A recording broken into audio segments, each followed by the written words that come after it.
Aujourd'hui c'est le dernier jour où je vais donner des ateliers à mes CP de l'année. J'ai fait ça toute l'année. Attends, mes cheveux c'est n'importe quoi. Et ils font un spectacle, enfin une restitution à laquelle je pourrais pas assister parce que je travaille ce jour-là, un truc qui était déjà prévu avant. Voilà, du coup il faut que tout soit hyper bien. Et là je me rends compte que j'ai pas fait l'introduction au piano, je l'ai pas refaite. Je vais la faire tout de suite avant de partir avec un café. Après je pars à Corbeil-Essonnes.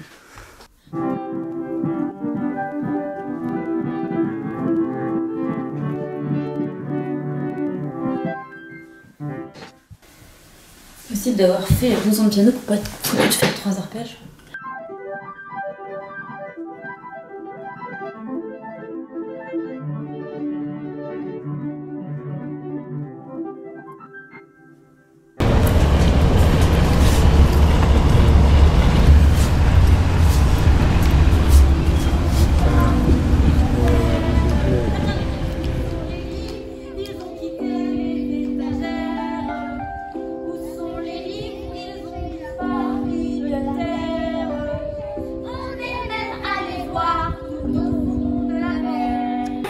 Non mais c'est vrai que ça nous a mis dans un endroit un peu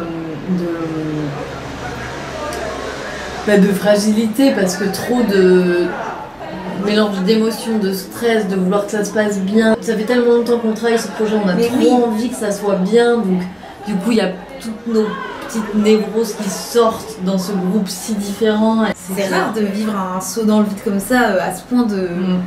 devant, enfin dans une salle qui représente pas rien pour nous, devant des gens qu'on connaît, devant 200 personnes.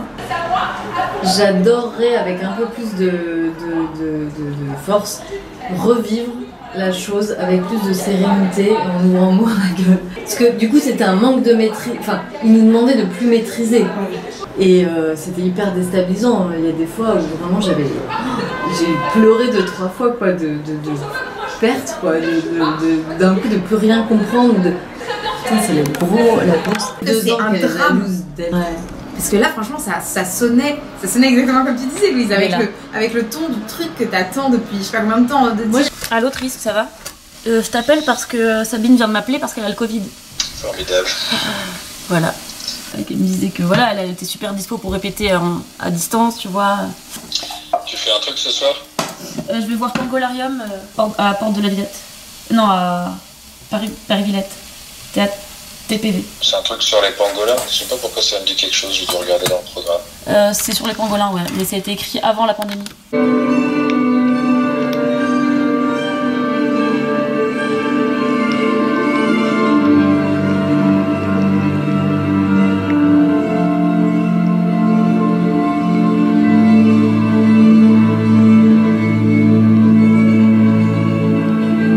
J'ai l'impression qu'il y a plein de trucs qui solutionnent, que c'est plus simple. Donc t'es heureuse? Ouais, je me sens vraiment heureuse là. Pour le mettre dans le journal de la quête du coup? Pourquoi? Parce que je préfère exposer mon malheur que dans le journal de la quête. C'est bien l'heure de mettre des trucs où t'es heureuse. Ouais. Je sais pas comment ça se fait que des fois, pendant plusieurs jours, on se sent comme ça. Moi, ça m'arrive jamais normalement. D'être heureuse? Bah, pas plus d'1 jour quoi. Un jour, oui. Passe, mais 2. Là, ça fait combien de jours? Ça fait plus d'1 semaine. Je me réveille, je suis trop contente, je me couche, je suis contente, dans la journée, je suis contente. Je me dis, mais des fois, je le formule à haute voix. Je suis trop contente. Mais t'es trop heureuse, je pense. T'as vu, cette caméra, on a envie de beaucoup filmer, je trouve. Ah, c'est parce que là, t'es en train de raconter ta dépression qui s'arrête, c'est pour ça que je filme. Par contre, j'ai plein d'acné. Ah bon? Je pense que c'est parce que je suis un peu stressée. Mais j'ai constaté qu'on pouvait être heureux et stressé en même temps. Dans l'idée, je préfère rester comme je suis, avec mes petits boutons. Être heureuse plutôt que de glow up d'un coup et être malheureuse.